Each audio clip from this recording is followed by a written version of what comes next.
You and I, we live in a 3D world, right? We've got height, width, depth, it's all around us. But for the longest time, whenever we wanted to draw that world, we had to squash it flat onto a map or a piece of paper. So today, we're going to break down that huge leap from the flat page into the real, three-dimensional space we all live in. I mean, think about your phone. The GPS can guide you to a coffee shop. No problem. That's just a dot on a flat map. But here's the crazy part. It also knows if you're on the ground floor of a building or way up on the 50th floor. It knows your altitude. How does it do that? That simple question, how high up are you, is everything. And to answer it, we need a whole new dimension. Okay, so let's back up for a second and start with something we all know, the good old coordinate plane.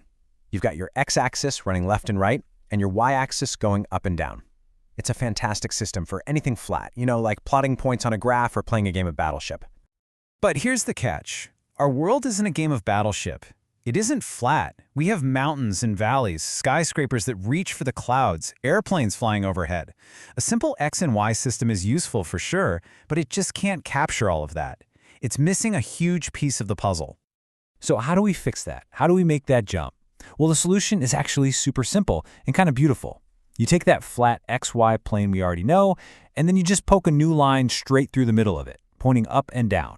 This new line, our z-axis, gives us exactly what we were missing, height and depth. And just like that, with that one simple addition, the whole game changes.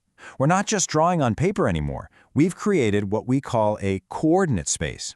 This is a full three-dimensional framework that gives us the power to describe the location of any single point anywhere in space.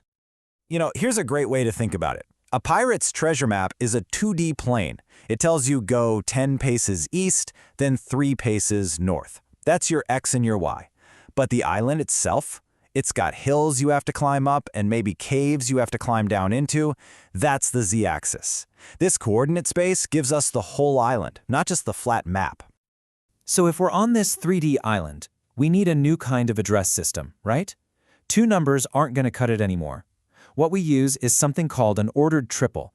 It's just a set of 3 numbers, always written in the order X, Y, Z that can pinpoint one unique location in all of that 3D space. So let's just put it side by side.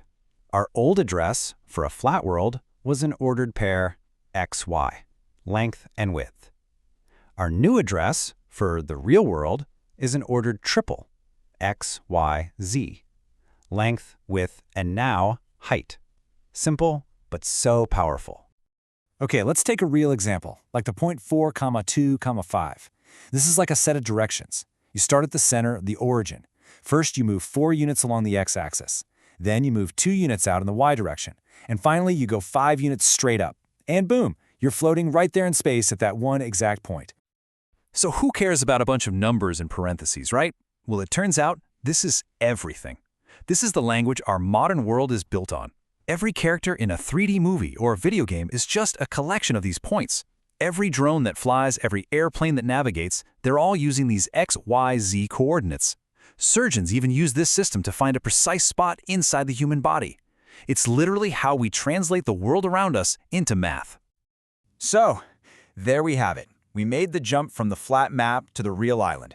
We now have a way to name any single spot in 3D space. But, a single dot in space is kind of lonely. It's just the starting point. The real question is, how do you connect those dots? How do you draw a line or a shape in 3 dimensions? And that's where things start to get really fun.